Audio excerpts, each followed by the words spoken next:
All right, hi year 12s, this is Mr. Lim here again, and today we're going to be watching a video or making a video or, learning about changes in concentration and how they affect rates of reaction. So let's get started. Okay, so this is what we're going to be learning. We're going to be learning about changes in concentrations.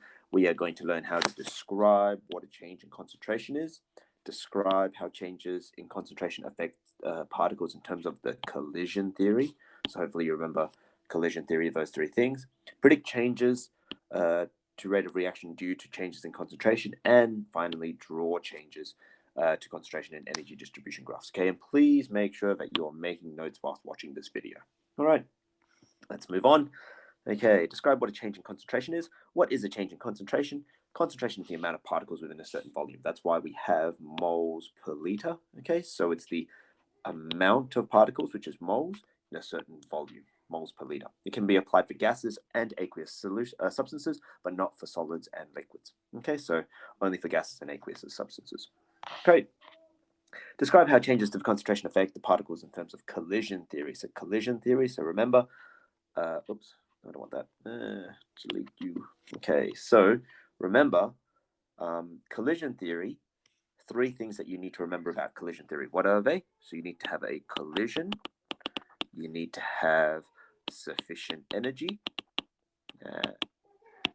and you need to have the correct orientation. Okay, so those three things, right? Which one do you think it affects? It will affect the collisions, because the more particles that are present in a certain area, the more likely they are to collide with each other. That makes sense.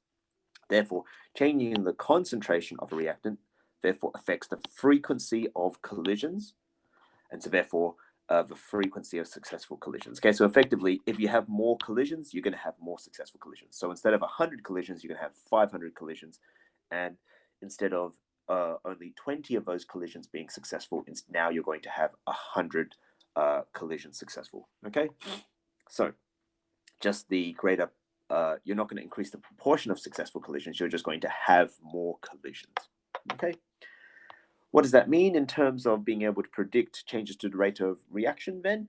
So the reaction rate and concentration is a proportional relationship. What does that look like in a graph? So if I have concentration here and rate of reaction here, right, what's going to happen is that as you increase the concentration, the rate of reaction is going to increase as well. So you're going to have the kind of relationship like that. So you increase the concentration, you increase the rate of reaction, you decrease the concentration, you decrease the rate of reaction. Okay, and that kind of makes sense, hopefully. All right. And then you're going to be able to draw changes to concentration in energy distribution graphs. This can be shown in the energy distribution graph by changing the shape of the bell curve to show more or less particles. However, you've really got to remember to keep the peak of the curve in the same place unless you are simultaneously changing the temperature as well. Okay, so here's a Maxwell-Boltzmann graph. Again, so what you should first do is identify where's this activation energy, EA. Okay, and we know that all of these ones here have sufficient energy. Let's say we reduce the concentration, which means that we simply have less particles. If we have less particles, then you're going to have this kind of shape here. Okay, so a couple of things. Notice that the peak here and the peak here are, well, roughly in the same position. I didn't draw that so well, right? But the peaks are in the same position, so they haven't moved. You simply have less of it. Then don't forget to shade in the area underneath the curve on the right of the activation energy for your new amount. Okay, and so therefore you could say the green shaded area compared to the blue shaded area is less than. Okay, so therefore there's less collisions with sufficient energy, and therefore less successful collisions.